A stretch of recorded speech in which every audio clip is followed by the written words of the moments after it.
Praise the Lord, जय मसीह की। आए खुदा की सिताइश करेंगे, जिंदा खुदा जो हमें कभी भी तन्हा नहीं छोड़ता। कहेंगे बेदीनियों के दौर में तूने मुझे न छोड़ा, मेरे लिए खुदावन तूफानों को मोड़ा, रास्ता बना दिया है अपने फजल से, रास्ता बना दिया है अपने फजल से, और दे चुका है बरकते, दे चुका है बरकते अपने फजल से। तूने किए हैं पूरे वादे अज़ल से। आमीन। आए खुदा की सिताइश करेंगे।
रास्ता बना दिया है अपने फजल से, रास्ता बना दिया है अपने फजल से, और दे चुका है बरकते, दे चुका है बरकते अपने फजल से।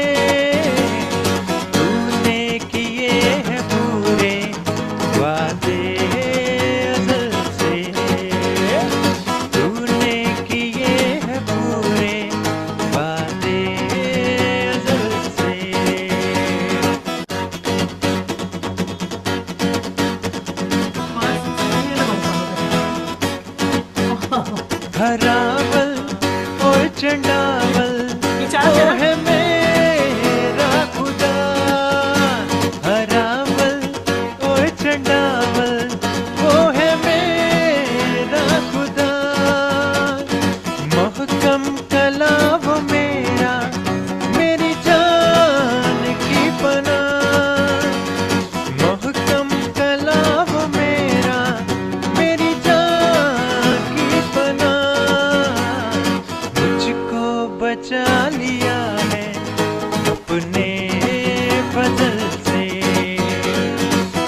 हालेलुया।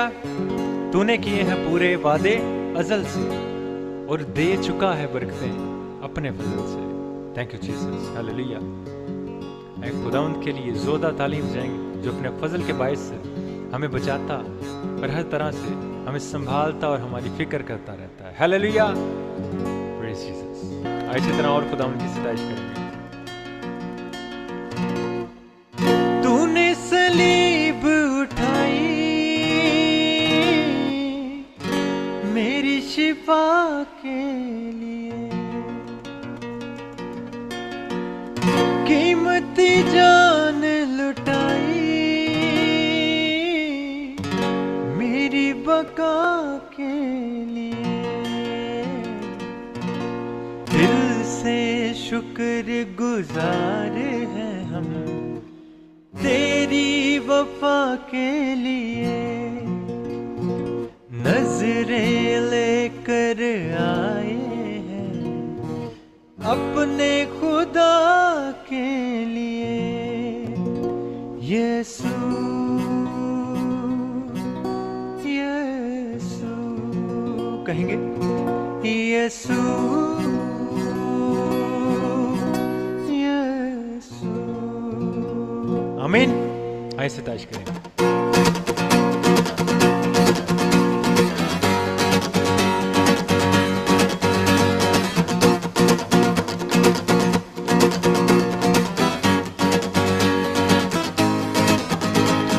दिल से शुक्र गुजार हैं हम तेरी वफा के लिए। दिल से शुक्र गुजार हैं हम तेरी वफा के लिए। नजरें लेकर आए हैं अपने खुदा के लिए। नजरें लेकर आए हैं अपने खुदा के लिए। यीशु यीशु यीशु यीशु। ताली बजाएंगे।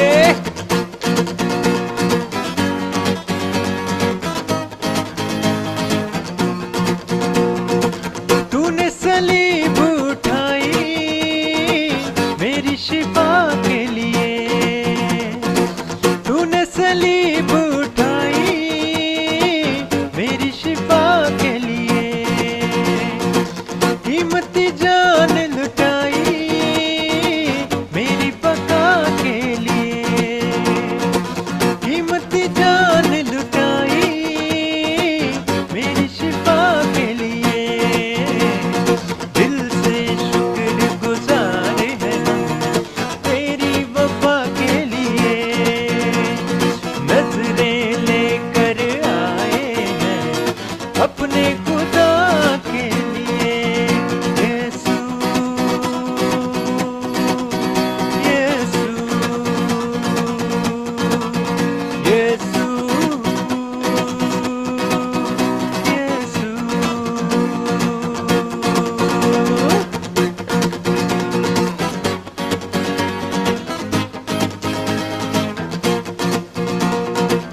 लंगड़े तू ही चलाए प्यार से बोले। लंगड़े तू ही चलाए प्यार से बोले। मुर्दों को भी जलाए आंखें बंद खोले। मुर्दों को भी जलाए आंखें बंद खोले। दिल से शुक्र गुजार हैं हम तेरी वफा के लिए। नजरें लेकर आए हैं अपने खुदा के लिए। दिल से शुक्र गुजार हैं हम तेरी वफा के लिए। नजरें लेकर आए हैं अपने खुदा के लिए।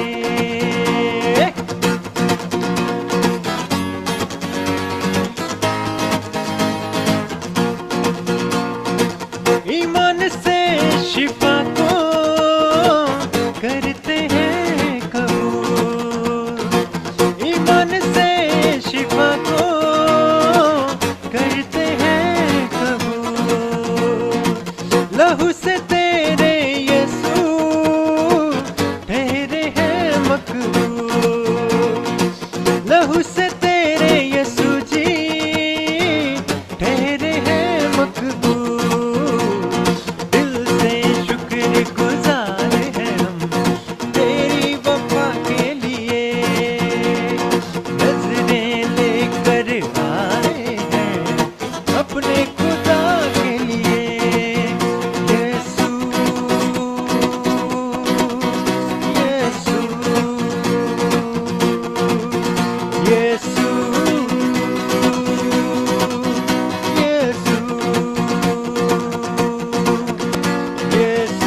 हालेलुया।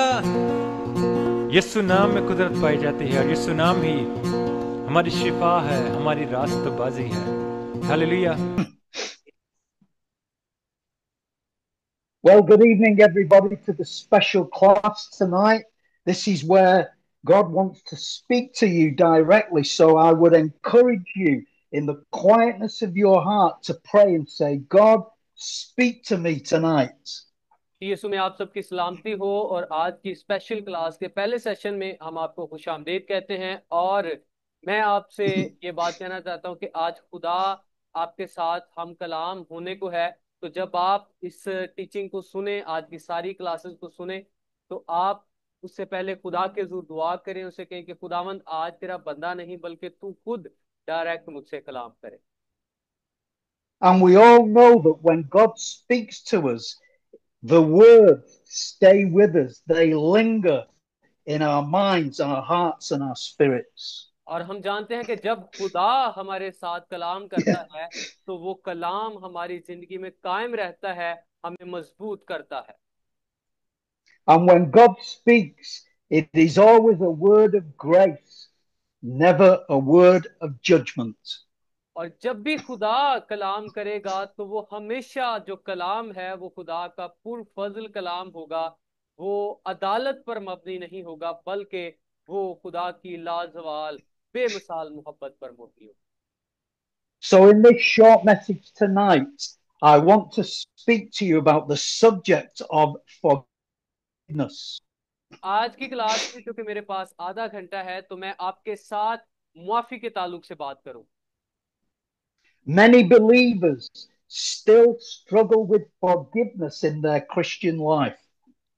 आज भी ईमानदार जो हैं वो अपनी जिंदगी में एक मसीही जिंदगी गुजारते हुए बहुत सारी दुश्वारियों में से गुजर रहे हैं। And it's because they've been reading the Bible in the wrong way. और उसकी बड़ी वजह यह है कि वो बाइबल मुकद्दस को, जो खुदा का कलाम है, उसको गलत नजरिए से पढ़ रहे हैं। So tonight, I want to give you a simple yet dynamic principle for overcoming unforgiveness. मैं आज के सेशन में आपके साथ एक कामिल सच्चाई को बयान करना चाहता हूं कि जिसको जानने के बाद आप मुआफी का मुकाशफा हासिल करके गुनाह पर गालिब आ सकते हैं। It's taken me years to learn these principles, but you don't have to wait that long and can learn quickly from what I am teaching you today. ये सच्चाई जानते हुए मुझे जो है वो 50 साल लग गए, लेकिन मैं नहीं चाहता कि आप भी मेरी तरह जो है इस मुकाशफा को देर से जाने, बल्कि आप इसको अभी समझे, जाने और इसके मुताबिक आगे बढ़ सके। Let's look at the key principles that the grace of Jesus has brought into our lives. And the first key principle is unconditional forgiveness. सबसे पहले हम इस असूल पे बात करते हैं कि जब खुदा का फजल हमारी जिंदगियों में आता है तो वो पहला काम ये करता है कि वो हमें मुआफी, जो कामिल मुआफी है, उसके बारे में इनकर्ज करता है। Can we read Matthew 6:14 and 15, please? हम पढ़ेंगे मुकद्दस मत्ती रसूल की मार्फत लिखी गई इंजील, उसका 6 बाब, उसकी 14 और 15 आयत को। इसलिए कि अगर तुम आदमियों के कसूर माफ करोगे तो तुम्हारा आसमानी बाप भी तुमको माफ करेगा, और अगर तुम आदमियों के कसूर माफ ना करोगे तो तुम्हारा बाप भी तुम्हारे कसूर माफ ना करेगा। Would it surprise you to know that these words were not for Gentile believers, but for the Jews under the old covenant? मुझे यकीन है कि आपको भी पता होगा, और आप इसे हैरान नहीं होंगे, कि ये जो कलाम है, ये जो कलाम का हिस्सा है, ये गैर कवाम के लिए नहीं है, बल्कि ये यहूदियों के लिए है, बनी इसराइल के लिए है। Jesus came as a Jew to speak to his fellow Jews about the law of God. यीशु मसीह जो कामिल खुदा और कामिल इंसान है, वो इंसान बना और बनी इसराइल का जो कबीला है, यहूदा का कबीला, उसमें वो पैदा हुआ, और वो बहैसियत यहूदी उसने अपनी जिंदगी बसर की, और उसने यहूदियों को, इसराइलियों को खुदा की शरीयत जो है उसकी तालीम दी। At this time, the law had been corrupted by the religious authorities. और उस वक्त में जो मजहबी उलमा थे या रहनुमा थे, उन्होंने शरीयत के साथ और बहुत सारी बातों को ऐड करके शरीयत की तालीमात को बिगाड़ दिया था। So Jesus came to give the perfect and pristine law.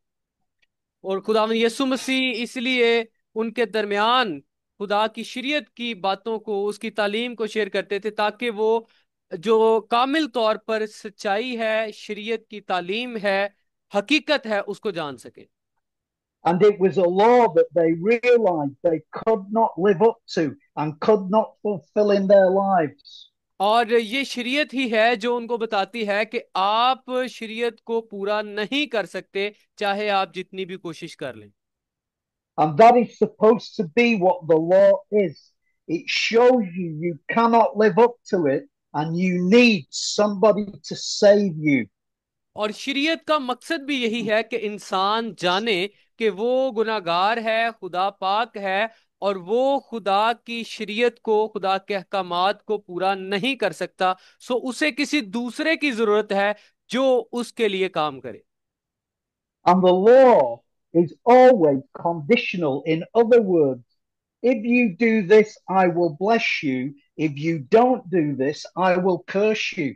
और जब आप शरीयत की बात करते हैं तो ये कवानीन और जवाबत का वो आपको रवैया बताती है, कुलिया बताती है, जिसमें बताया जाता है कि अगर आप फर्मा बरदारी करेंगे तो मैं आपको बरकत दूंगा, अगर आप नाफरमानी करेंगे तो आप लानती ठहरेंगे। So that it's very easy to see that Matthew 6, verses 14 and 15 is law forgiveness, which is conditional forgiveness. और यहाँ पर मत्ती 6 बाब 14 और 15 आयत में हम ये देख सकते हैं कि ये जो मुआफी की बात की जा रही है, मुआफी का जो प्रिंसिपल है, ये शरीयत पर मबनी है। Can you see the conditions of forgiveness in Matthew 6, 14 and 15? If you forgive, I will forgive you. If you don't forgive, neither will I forgive you. क्या आपने इन दो आयात को पढ़ने के बाद इस बात को महसूस किया कि ये शरीयत पर मबनी है, पुराने अहद की माफी की तालीम है, और इसमें शराइत पाई जाती हैं कि खुदा कहते हैं अगर तुम अपने कसूरवारों के कसूर माफ करोगे तो मैं तुम्हारे कसूर माफ करूंगा, अगर तुम माफ नहीं करोगे तो मैं भी तुम्हारे कसूर माफ नहीं करूंगा। But when we pass the conditional law of forgiveness through the cross, we see that under grace, conditional forgiveness has now become unconditional forgiveness. लेकिन जैसे ही हम खुदावंद यीशु मसीह की सलीब के तनाजुर में मुआफी को देखते हैं, तो वो मुआफी जो पहले शर्त पर मबनी थी, मशरूत थी, यीशु मसीह की सलीब के बायस अब वो गैर मशरूत मुआफी है। So when we look at this diagram, we see that before the cross, under the law, it was conditional forgiveness. But after the cross, under grace, it's unconditional forgiveness. ये जो तस्वीर आपके सामने है, इस डायग्राम के मुताबिक आप देख सकते हैं कि सलीब से पहले जो पुराने अहद को, शरीयत को जाहिर करता है, मुआफी का ताल्लुक किसके साथ है? लॉ के साथ, कंडीशंस के साथ, शराइत के साथ। लेकिन सलीब के बाद आप देखते हैं जो नया अहद है, उसके मुताबिक आपको पता चलता है कि फजल में जो मुआफी है वो अनकंडीशनल है, वो गैर मशरूत है। At the cross, Jesus perfectly fulfilled the law and the conditions for forgiveness. खुदा यीशु मसीह ने सलीब के ऊपर तमाम शरीयत के तकाजों को कामिल तौर पर पूरा कर दिया, जिसमें मुआफी का तकाजा भी शामिल है। He did this on our behalf so that he could then give to us as a gift unconditional forgiveness. यीशु मसीह ने क्यों फर्मा बरदारी की? ताकि वो मुआफी जो शरीयत पर मबनी है, हम उसको खुद तो हासिल कर नहीं सकते, यीशु ने हमारी जगह पर काम किया ताकि वो मुआफी हमें जो पहले मशरूत तौर पर मिलनी थी, अब वो हमें गैर मशरूत तौर पर मिल सके। How do we know that Jesus brought in unconditional forgiveness at the cross? हम कैसे जान सकते हैं कि खुदावंद यीशु मसीह ने सलीब के ऊपर हमारे लिए गैर मशरूत और कामिल माफी का बंदोबस्त कर दिया? Can we read Colossians 2:13 and Ephesians 4:32, please? दो हवाला जात ऐसे हैं जिनको पढ़कर हम समझ पाएंगे, जिनमें पहला दो जो है वो कुलसियों 2 बाब उसकी 13 आयत, और फिर इफसियों 4 बाब उसकी 32 आयत। यहाँ पे लिखा है, और उसने तुम्हें भी अपने कसूरों और जिस्म की नामख्तूनी के सबब से मुर्दा थे उसके साथ जिंदा किया, और हमारे सब कसूर माफ किए, और एक दूसरे पर मेहरबान और नरम दिल रहो, और जिस तरह खुदा ने मसीह में तुम्हारे कसूर माफ किए हैं, तुम भी एक दूसरे के कसूर माफ करो। Can you see Colossians 2:13 says that at the cross Christ gave all your sins. Therefore, his forgiveness to you is unconditional. You don't have to do anything to earn his forgiveness. कुलुस्सियों 2:13 के मुताबिक खुदा के कलाम में लिखा है कि यीशु मसीह ने हमारी खातिर सलीब पर जान दी, ताकि उसकी फर्मा बरदारी के वसीला से हमारे सब कसूर मुआफ किए जा सके। In verse 2, as I forgive you, you forgive others. और जब आप इफिसियों 4 बाब 32 आयत को देखते हैं, तो यहाँ पे लिखा है कि खुदा के कलाम में लिखा है कि जिस तरह मसीह ने तुम्हारे कसूर माफ किए, तुम भी एक दूसरे के माफ करो। यानी उसने पहले तुम्हारे कसूर माफ कर दिए हैं। अगर अब तुम माफ नहीं करोगे किसी को, तो इससे तुम्हारी माफी जो है उस पर कोई फर्क नहीं आएगा। Can you see that forgiveness after the cross has no conditions? आपने इस बात को महसूस किया कि जो सलीब के बाद मुआफी का कानून है, वो ये है कि आप बगैर शराइत के मुआफ किए गए हैं।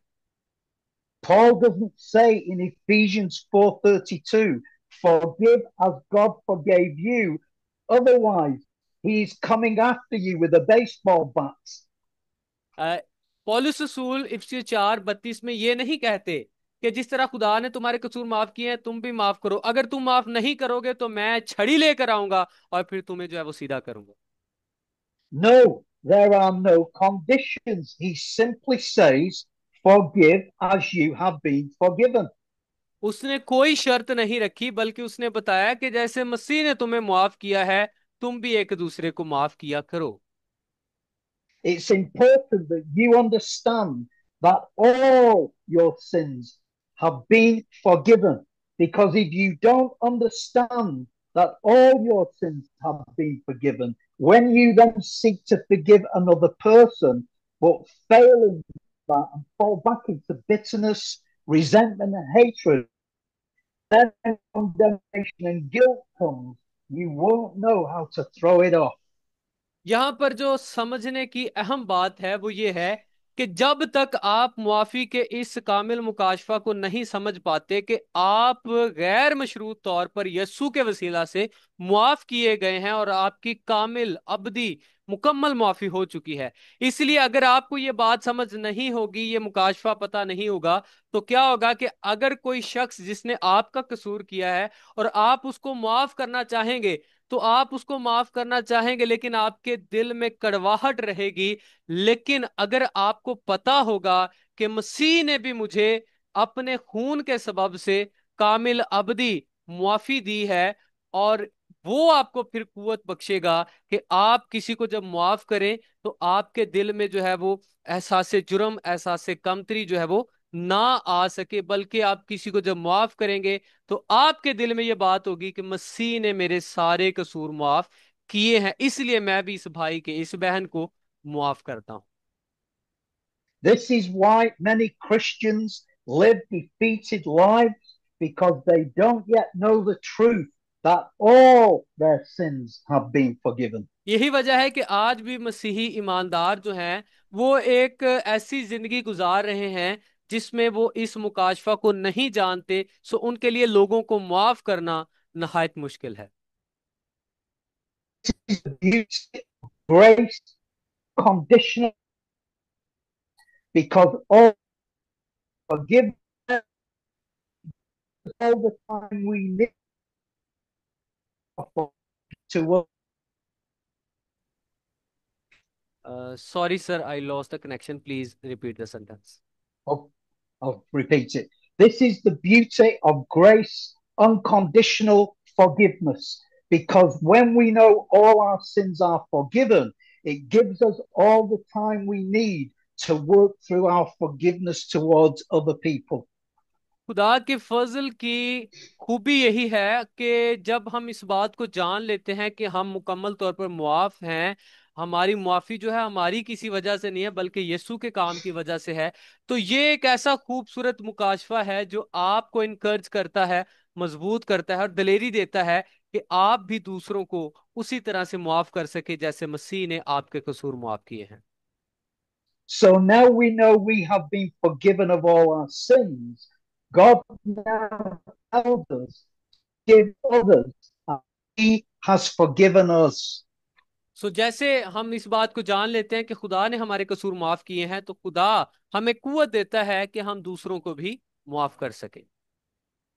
But the challenge for many Christians is that, yes, they will forgive a person, but they then find themselves taking back that forgiveness in their mind and becoming bitter, angry, and resentful all over again.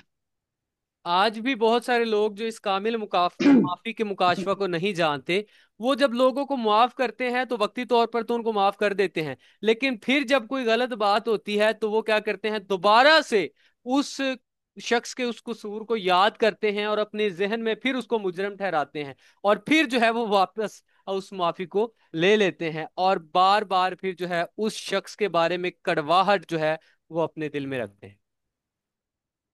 How do we know if we're still angry and resentful towards that other person that we haven't yet done them? हम ये कैसे जानते हैं? क्योंकि जब हम किसी शख्स को कामिल तौर पर मुआफ नहीं करते तो हमारे दिल में ये बात रहती है कि हम उसके बारे में बुग़्ज़ भी रखते हैं, हसद भी रखते हैं, गुस्सा भी उसके बारे में रखते हैं। It's simple. The word forgiveness means to let go of. Therefore, we are to let go of the offense and release the person who has offended us. मुआफी का मतलब भी यही है कि आपका अगर किसी शख्स ने गुनाह किया है तो उसको जाने दे, मतलब कि बस जो उसने कर दिया उसको मुआफ कर दें। Therefore, if we're still angry or resentful, we haven't forgiven because we have not let go of that. और यही वजह होती है कि हमारे दिल में उस शख्स के लिए गुस्सा क्यों रहता है, क्योंकि हमने अभी तक उस बात को जाने ही नहीं दिया। And the reason we find it difficult to let go of our negative emotions is because of selfishness. क्या वजह है कि हम अपने दिल से इस बात को जाने ही नहीं देते? उस शख्स ने जिसने आपका कोई कसूर किया है आप उसको माफ नहीं कर पाते, उसकी वजह यह है कि आप अपनी जिंदगी में सेल्फिश हो रहे हैं, आप अपने बारे में सोच रहे हैं कि उसने मेरे साथ बड़ा गलत किया। We want to hug the offense against us and feed that offense with anger, hatred, and animosity. और हम इसी तरह से अपने आप को जो है वो बांधे रखते हैं इस बात के साथ कि नहीं नहीं, इस शख्स ने मेरे साथ बहुत बुरा किया है, मैं जरूर इसका मुकाबला करूंगा, मैं उसको माफ नहीं करूंगा, और हम इसमें जकड़े रहते हैं। इस वजह से हम उस बंधन को तोड़ नहीं पाते। So let me show you a simple way, which is also a biblical way to let go of an offense and forgive. मैं एक और असूल खुदा के कलाम में से आपको बताना चाहता हूं जिसका ताल्लुक मुआफी के साथ है कि किस तरह आप दूसरों को मुआफ कर सकते हैं। The answers to all our problems are found in the scriptures. Bible मुकद्दस के अंदर बहुत सारी ऐसी आयत हैं जिनमें ऐसे मसाइल जो हैं उन पर बात की गई है।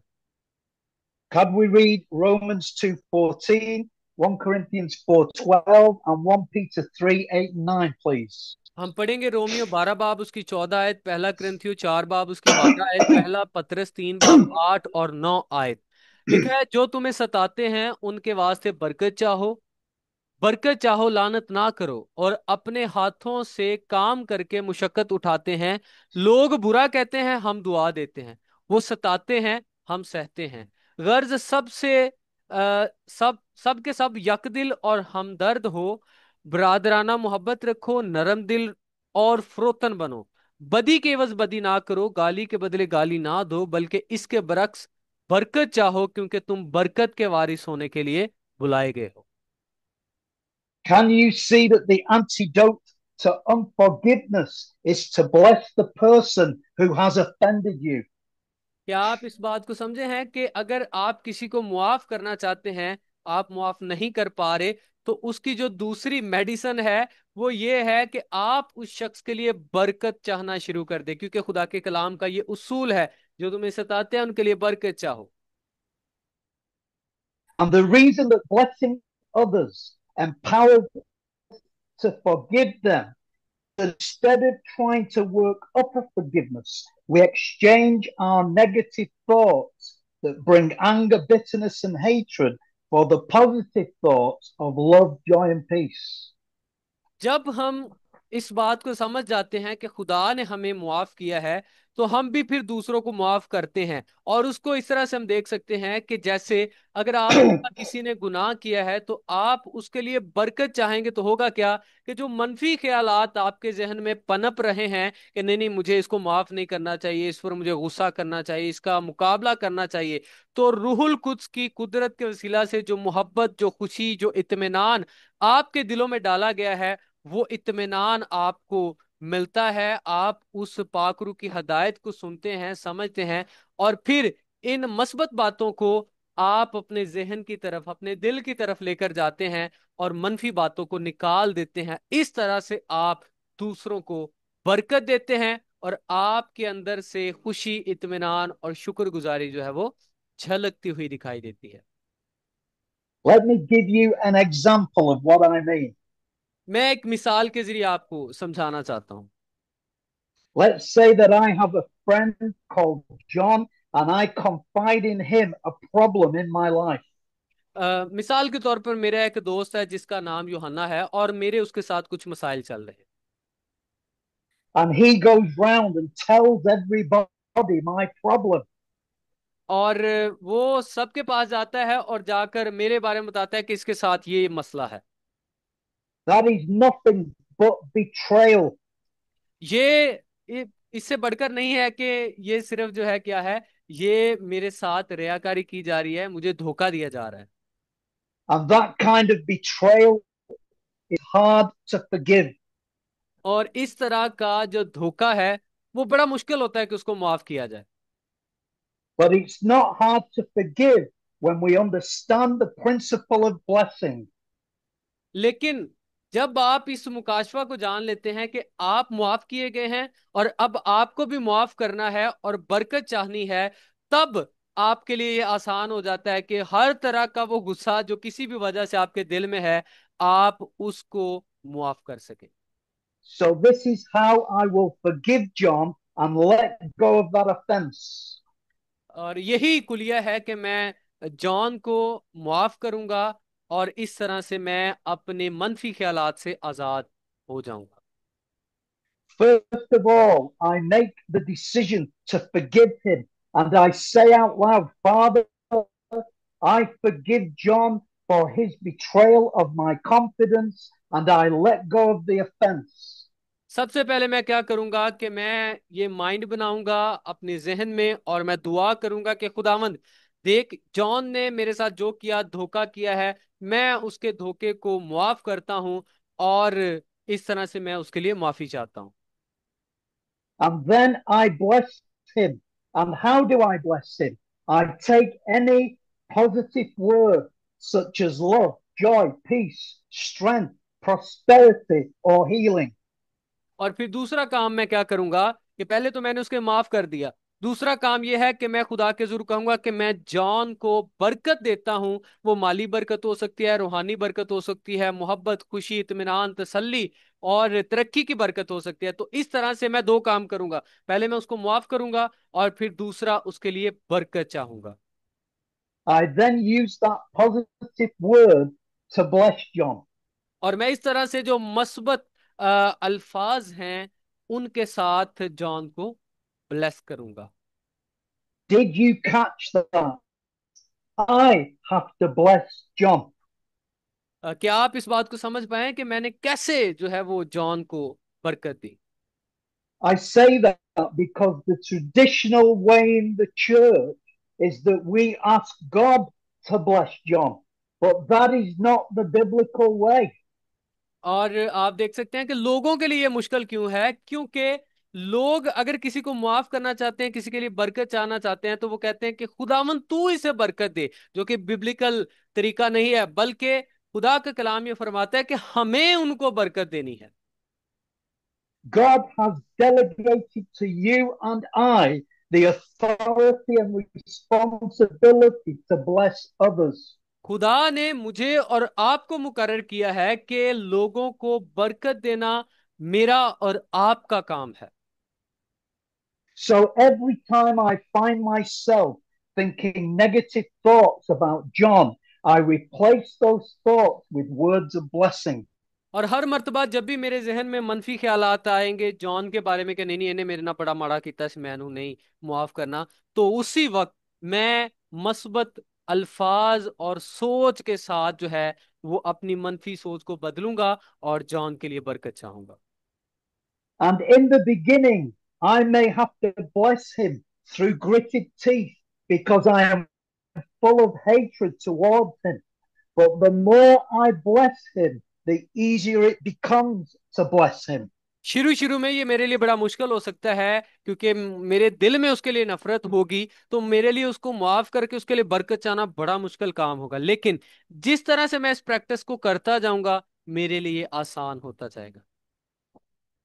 I want to bless John with the peace of God. मैं जॉन को बरकत दूंगा खुदा के इत्मीनान के साथ। This is how I will do it. यही वो तरीकाकार है जो मैं अपनाता हूं। Father, I bless John today with your shalom peace. खुदावन मैं आज जॉन को तेरे इत्मीनान और सलामती में बरकत देता हूं। I bless you, John, with the peace of God to surround your mind, surround your heart, and surround your body. John मैं तुझे बरकत देता हूं कि खुदा का इत्मीनान तेरी रूह जान और बदन के चौगिर्द रहे। I bless you, John, with the peace of God to fill the atmosphere of your home with peace. मैं जॉन तुझे बरकत देता हूं ताकि तेरे दिल, तेरे दिमाग और तेरे इर्द गिर्द के माहौल में खुदा का इत्मीनान, शादमानी, सलामती कायम रहे। A peace that brings rest and a peace that brings healing to your heart and a peace that reconciles you to others. वो इत्मीनान, वो सलामती जो तेरे दिल को मजबूत करेगी, तुझे कुवत बख्शेगी और तू दूसरों के साथ सलामती में कायम हो सके, उनको मुआफ कर सके। Either I hear the thoughts of anger, hatred, and bitterness have been down.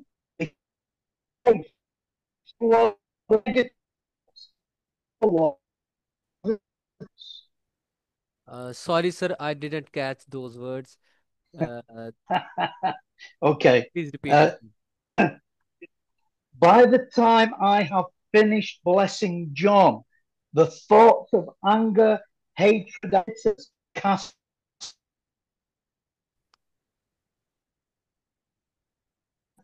Do you? वक्त गुजरने के साथ साथ जैसे ही मैं जॉन के लिए बरकत चाहूंगा तो मेरे दिल से वो गुस्सा, वो नफरत और वो जो कड़वाहट है वो जाती रहेगी Aahista Aahista.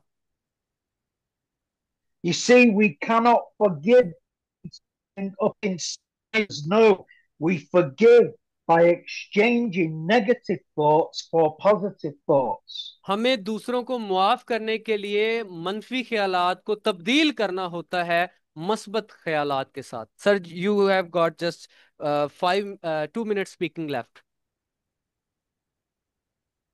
Okay. Thoughts of bitterness against John may arise in my mind many times, but if I determine to meet those thoughts with blessing, the more I do it, the stronger I become until eventually John is no longer a problem to me. जिस तरह से मैं John को बरकत देता जाऊंगा, उसको माफ करता जाऊंगा, मेरे दिल से उसके लिए कड़वाहट खत्म होती जाएगी, गुस्सा नफरत खत्म होती जाएगी। और फिर वक्त गुजरने के साथ साथ मुझे ये महसूस ही नहीं होगा कि जॉन जो है उसने मेरा कभी कोई कसूर किया था। And you have to determine that with God's help, you will win this battle of the mind to bless the person who has offended you. और आपको ये समझना है कि अगर आप अपने जहन को मस्बत ख्यालात से तब्दील करेंगे तो आप दूसरों को माफ कर पाएंगे और आप उनके लिए बरकत चाह सकेंगे, और इस तरह से आप जो है वो इस बंधन से निकल पाएंगे कि आपके दिल में उसके लिए कड़वाहट हो। ये सारी चीजें जाती रहेंगी। And if I can do it, you can do it. और अगर मैं ये कर सकता हूं तो आप भी कर सकते हैं। Thank you for listening. Thank you so much sir Peter. Resurrection. Sir next slide कीजिएगा।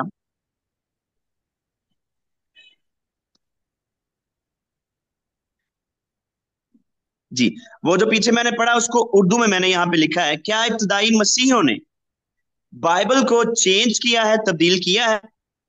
तो सवाल ये बनता है, क्या बाइबल यीशु मसीह के बारे में जो कुछ सिखाती है उसे तब्दील कर दिया गया है? मतलब क्या किसी ने यीशु के खुदा का बेटा होने के बारे में बाइबल की तलीमात को तब्दील किया? क्या किसी ने यीशु के खुदा के बराबर होने के बारे में बाइबल की तालीम को तब्दील किया?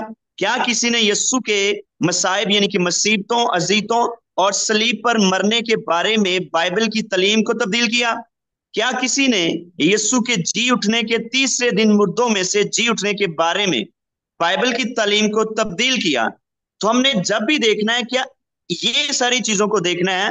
अगर कोई कहता है कि मसीहों ने बाइबल को चेंज कर दिया, तो हम ये देखेंगे कि सवाल उसका गलत है। सवाल ये होना चाहिए, क्या जो बाइबल यीशु के बारे में सिखा रही है उसको चेंज किया गया है?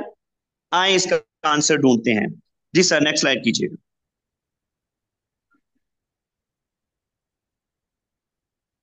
Why don't Christians care about whether their Bible has been changed or not? ऐसा क्यों है कि मसीह इस बात की कोई परवाह नहीं करते क्योंकि बाइबल तब्दील हुई है या नहीं? क्योंकि Christian believes that the greatest revelation in the universe is Jesus Christ. मसीहों का अकीदा है कि कायनात में सबसे बड़ा मकाशवा यीशु मसीह है। अब जो लफ्ज रेवलेशन है वही जिसे हम कहते हैं, इसकी डेफिनेशन क्या है? What God reveals especially about God and his thoughts and purposes and will. लफ्ज वही का मतलब है जो खुदा जाहिर करता है, खास तौर पर खुदा और उसके ख्यालात और मकासद और मर्जी के बारे में। जॉन चैप्टर 1 वर्स 18, यूहन्ना की इंजील पहला बाब 18वीं आयत, लिखा है, खुदा को किसी ने कभी नहीं देखा, इकलौता बेटा जो बाप की गोद में है उसी ने जाहिर किया। आगे लिखा है, फिलिप्पस ने उससे कहा, ए खुदावन, बाप को हमें दिखा, यही काफी है। सर नेक्स्ट स्लाइड कीजिएगा। यीशु ने उससे कहा, ए फिलिप्पस, ये यूहन्ना की इंजील 14वें बाब की 8वीं से 11वीं आयत में पढ़ रहा हूं, 9वीं आयत। यीशु ने उससे कहा, ए फिलिप्पस, मैं इतनी मुद्दत से तुम्हारे साथ हूं, क्या तू मुझे नहीं जानता? जिसने मुझे देखा उसने बाप को देखा। तू क्यों कर कहता है कि बाप को हमें दिखा? 10वीं आयत, क्या तू यकीन नहीं करता कि मैं हूं और में है? ये बातें मैं जो अपनी तरफ से नहीं कहता, लेकिन बाप मुझ में रहकर अपने काम करता है। 11वीं में लिखा है, मेरा यकीन करो कि मैं बाप में हूं और बाप मुझ में, नहीं तो मेरे कामों ही के सबब से मेरा यकीन करो। जी सर नेक्स्ट स्लाइड कीजिएगा। ऊपर हेडिंग लिखी हुई है, God used to speak through prophets but now God speaks to his through his son, speak to us through his son. खुदा नबियों के जरिए बात करता था, लेकिन अब खुदा अपने बेटे के जरिए हमसे क्या करता है? बात करता है।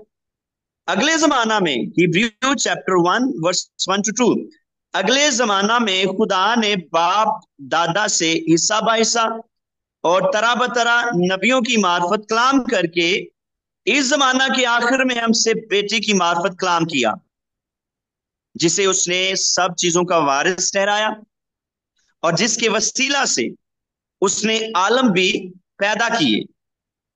जी सर, नेक्स्ट।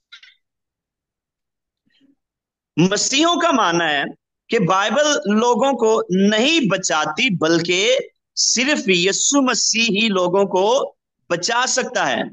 फिर सुनिए, हम जो क्रिश्चियंस हैं, we believe that Bible does not save anybody or people, but only Jesus Christ can save people.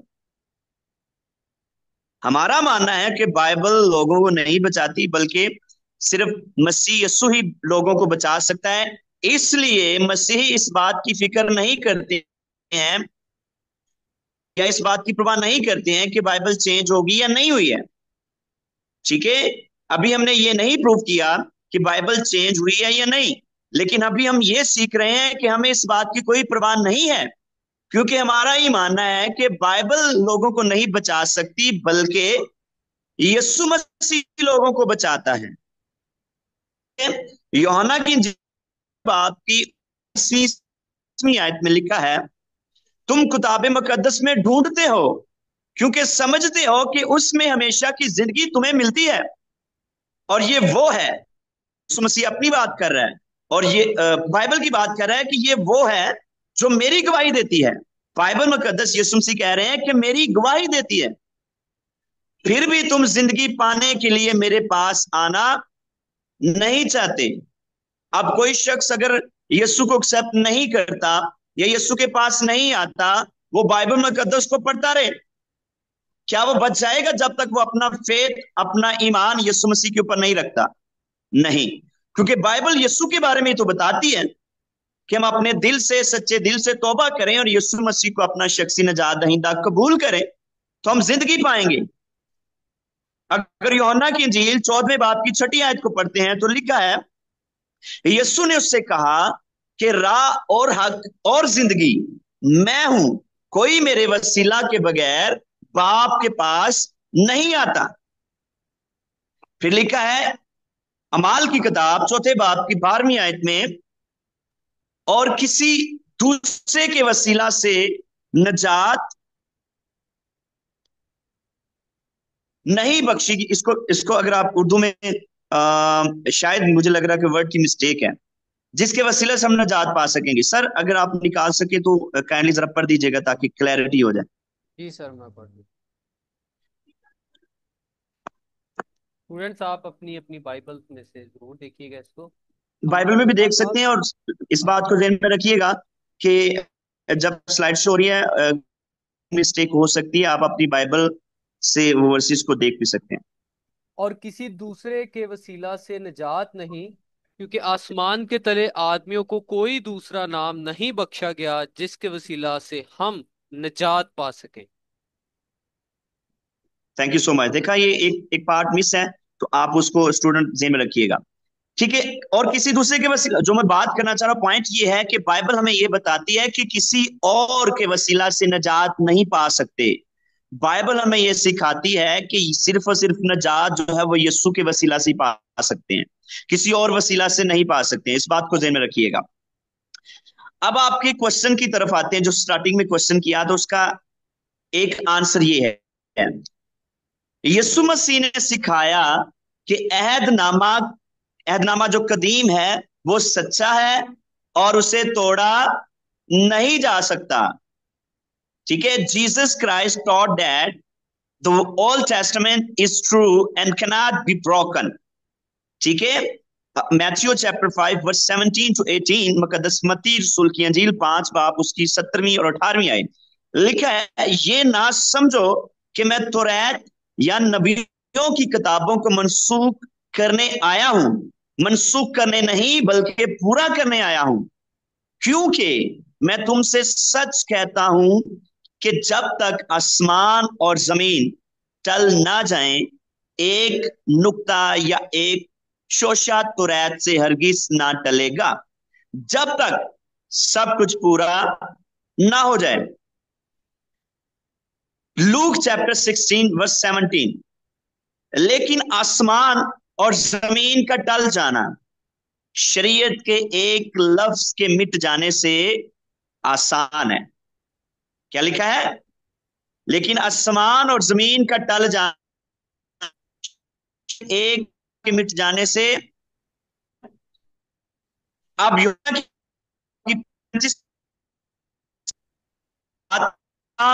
नहीं, आई थिंक इसमें भी लग रहा मिस्टेक है। अगर हम 35 ऐसे स्टार्ट करते हैं, जबकि उस कहा और बात मेरे शायद इस तरह से ये करेक्ट है। सर आप इसको भी पढ़ दीजिए ताकि कंफ्यूजन दूर हो जाए। जी सर। यूहन्ना की इंजील 10वें बाब की 35वीं आयत। जबकि उसने उन्हें खुदा कहा, जिनके पास खुदा का कलाम आया और किताब मुकद्दस का बातिल होना मुमकिन नहीं। Thank you so much. अब यहां पे देखें क्वेश्चन का आंसर क्या है। अब जरा सर आप काइंडली उस स्लाइड पे जा सकते हैं जहां पे क्वेश्चन लिखा है, फर्स्ट या सेकंड था मेरे साथ।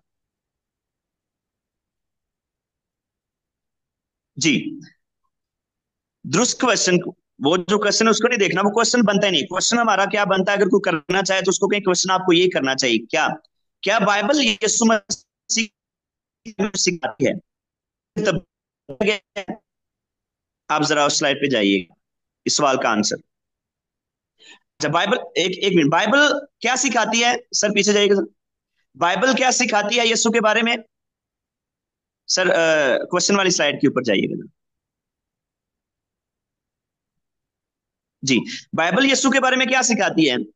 कि यीशु खुदा का बेटा है, और यीशु खुदा है, और उनके दुखों के बारे में, मुसीबतों के बारे में बताती है, और बताती यीशु सलीब के ऊपर मरा, ठीक है, दफन हुआ, और तीसरे दिन मुर्दों में से जी उठा। बाइबल ये तालीम है। तो क्या ये तालीम चेंज हो गई है? ये हम देखेंगे। जी सर आप देखिए उसी स्लाइड पे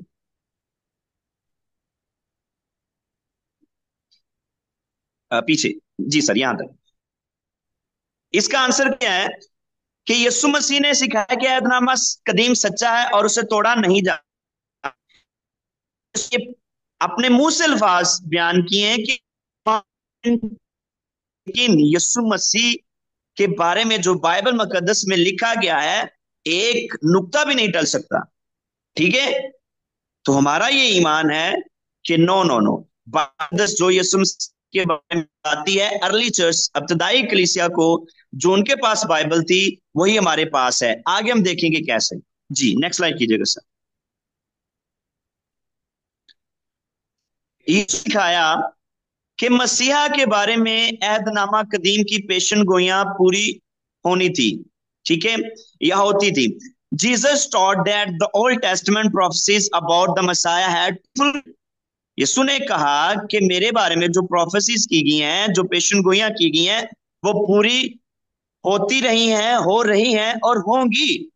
मुकद्दस मत्ती की अंजील 26 बाब की 54 से 56 आए जब हम पढ़ते हैं, लिखा है, मगर वो नविश्ते कि यूं ही होना जरूर है, क्यों कर पूरे होंगे। उसी वक्त यीशु ने भीड़ से कहा, क्या तुम तलवारें और लाठियां लेकर मुझे डाकू की तरह पकड़ने निकले हो?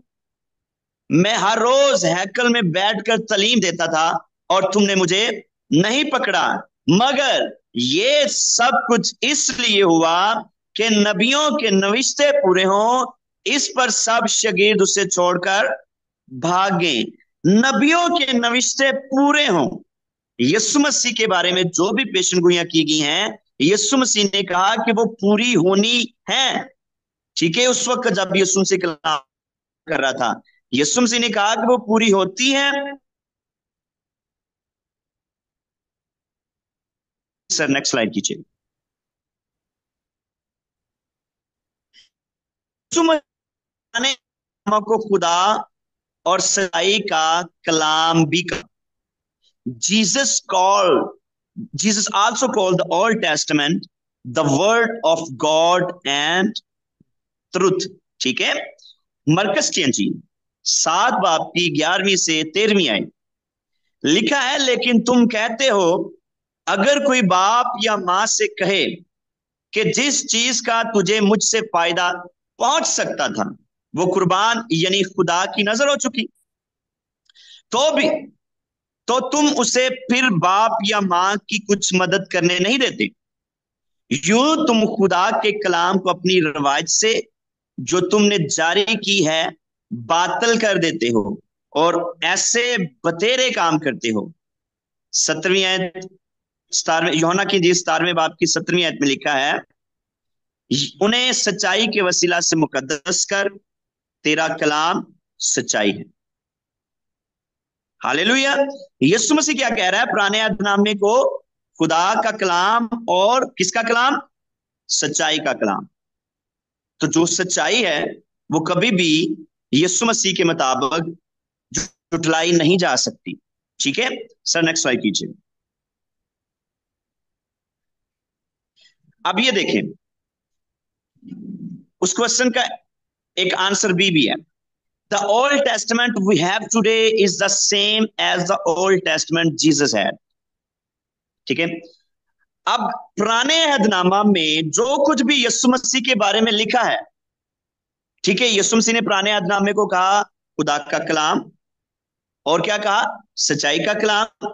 यीशु मसीह ने कहा कि पुराने अहदनामे का एक नुक्ता भी या एक शोशा भी टल नहीं सकता, वो पूरा होगा। और जो पेशन गोइयां, जो बातें, जो जो जो प्रोफेसीज मेरे बारे में की गई हैं वो पूरा होंगी। ठीक है, और वो आज भी हमारे पास मौजूद है। कैसे पता चलता है? यहां पे एक मैंने स्टेटमेंट लिखी है, the Old Testament we have today is the same as the Old Testament Jesus had. आज हमारे पास जो पुराना अहदनामा है वो ये वही है जो यीशु के पास था। ये मैन्युस्क्रिप्ट लिखी हुई है, ठीक है, इस तरह की जो पहले जब लिखी गई उस तरह की है। नेक्स्ट कीजिएगा सर। अच्छा, कैसे पता चलता है कि वही ये पुराना अहदनामा ये वही कलाम है जो हमारे पास आज है यीशु मसीह के वक्त का, ठीक है, या उससे पहले का? 1947 तक इब्रानी लोग पुराने अहदनामे की कदीम तरीन कापियां यीशु के मुर्दों में से जी उठने के तकरीबन 900 साल बाद, कितने? 900 साल बाद हाथ से लिखी गई थी। 1947 तक, कहां तक? 1947 तक इब्रानी पुराने अहदनामे की कापियां, इब्रानी लोगों ने इब्रानी पुराने अहदनामे की कापियां, इनके पुराने अहदनामे की कापियां यीशु मसीह के मुर्दों में से जी उठने के तकरीबन 900 साल बाद हाथ से लिखी थी। किससे लिखी थी? हाथ से। ये कापियां हाथ से कापी की, जिन्हें हम क्या कहते हैं? इंग्लिश में एक वर्ड है मेसोराइट्स, ठीक है, मेसोराइट्स कहते हैं, मेसोराइट्स की कापी।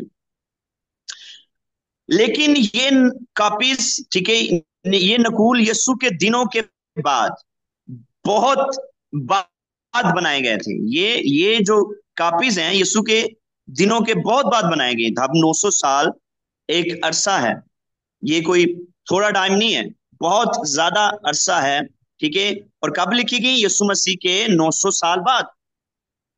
1947 तक ज्यादातर मौरखीन, ज्यादातर जो हिस्टोरियंस हैं, ज्यादातर जो तारीख को जानने वाले लोग हैं, जो रिसर्चर्स हैं, वो कहते हैं, वो समझते थे कि ये जो नकलें हैं, ये जो कॉपीज हैं, काबिल एतबार नहीं है और बाइबल में बहुत ज्यादा तब्दीली की गई थी। कब तक? 1947 पहले पहले ये कापियां पुराने अहद में यीशु के मुर्दों में से जी उठने के तकरीबन 900 साल बाद हाथ से लिखी थी। ठीक है, तुम्हारे पास जो पुराना अहदनामा, आप कह सकते हैं कि यीशु मसीह के में से जी उठने के कई साल बाद हाथ से लिखा गया, 1947 तक, और ये माना जाता था, जिसे हम कहते हैं मेसोराइट्स। लेकिन ये नकुल यीशु के दिनों के बहुत बाद बनाए गए थे, कॉपीज किया गया था इनको। 1947 तक मोरखीन भी यही समझते थे कि बहुत सारी तब्दीली होगी बाइबल में, क्योंकि ये हाथ से लिखी गई हैं, यीशु मसीह के बाद लिखी गई हैं, बहुत टाइम के बाद लिखी गई हैं, इतना अरसा हो गया है, तो चांसेस हैं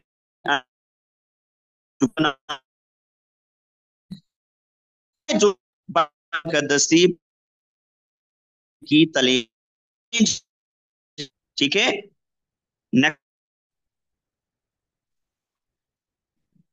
नेक्स्ट जी। 39, ठीक है, जो चरवाहे इसराइल के सरा में मुख्तलिफ गारों में, डेड सी जिसे हम कहते हैं, बहरम कहा जाता है, डेड सी इंग्लिश में है, ठीक है, वहां पे उन्हें स्क्रॉल्स मिली जिन्हें तुमार कहते हैं। ठीक है, उन गारों में उन्हें क्या चीजें मिली? स्क्रॉल्स, जिसके ऊपर लिखा गया था, जिसके ऊपर वो कॉपीज की गई थी। ठीक है,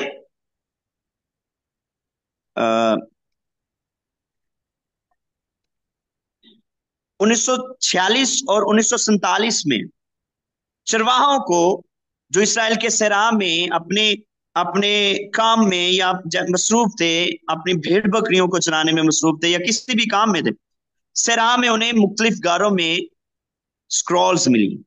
ठीक है, बहरा मुर्दार के तुमार मिले, उनमें वहां पे 12 वो डिफरेंट केव्स, ठीक है, in different caves in the desert of Israel, shepherds found Dead Sea scrolls in 12 different caves, 12 सहरा में।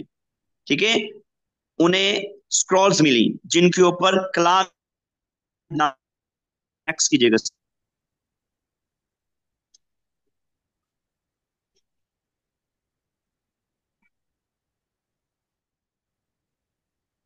ये इस तरह की स्क्रॉल्स उन्हें मिली, आपको दिखाने के लिए शो किया गया है, ये देखें, ये कॉपी उनको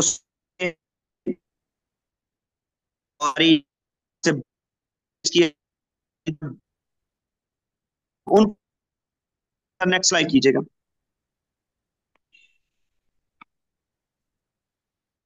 स्क्रॉल्स, डेड सी स्क्रॉल्स क्या है?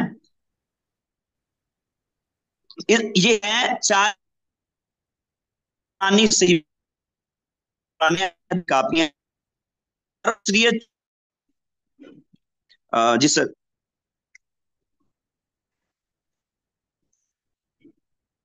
जी सर, 1 मिनट दीजिएगा, इंटरनेट की वजह से सर स्क्रीन को काइंडली अगर आप शेयर कर सकते हैं।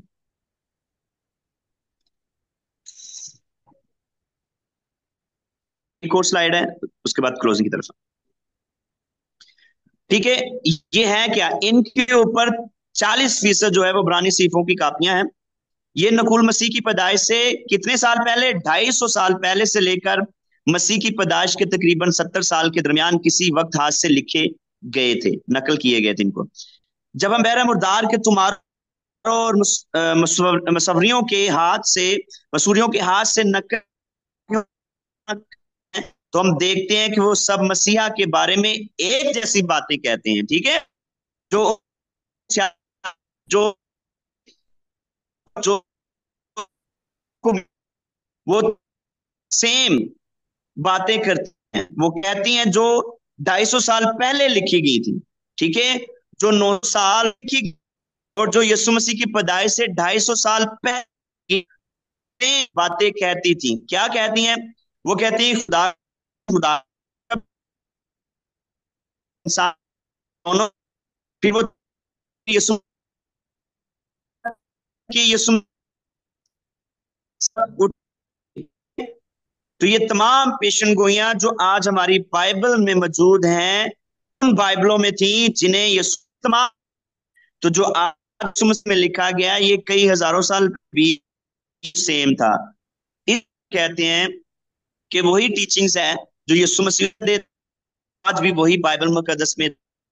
इस वजह से हमारी बाइबल की टीचिंग सेम है, जो वो यीशु मसीह में हजारों साल पहले बताती थी, वही वो आज भी हमें बताती है। नेक्स्ट स्लाइड कीजिएगा सर, अगर है तो चेक कर लीजिएगा जी। Jesus said that the Old Testament can not be change and it is truth. Yeshu Masih ने कहा था कि पुराने अहदनामे को चेंज नहीं किया जा सकता और ये सच्चाई है। अब हम जानते हैं कि आज हमारे पास जो बाइबल है वह बाइबल है जो यीशु ने इस्तेमाल। तो जो यीशु ने अपने पुराने अहदनामा के बारे में कहा वो हमारे पुराने अहदनामा के सच जो अपने है इन तक ये हुई है वो सच। इसलिए हमारी सेम है, हजारों पहले सेम पर कदे। आई होप कि आप लोगों ने कुछ कुछ और अब कि आपको जब भी कोई आंसर करता है तो ये फजल बख्शेगा, हिम्मत देगा, ताकत देगा कि आप कॉन्फिडेंट होकर कह सकते हैं कि जो तलीम यीशु मसीह और उससे पहले की थी बाइबल मुकद्दस में पुराने अहदनामे की, वही आज हमारे पास मौजूद है। और इसका प्रूफ हमने देखा डेड सी स्क्रॉल्स, ठीक है, जो शेपर्ड्स को मिली हैं, और जो मैन्युस्क्रिप्ट यीशु मसीह के 900 साल बाद लिखी गई, वो सारी एक ही बात कहती हैं कि यीशु खुदा है, खुदा का बेटा है। यीशु मसीह सलीब के ऊपर मरेंगे, वो जिएंगे, ठीक है, ये सारी बातें सेम है। आमीन। God bless you. खुदा आप सबको बहुत ज्यादा बरकत दे।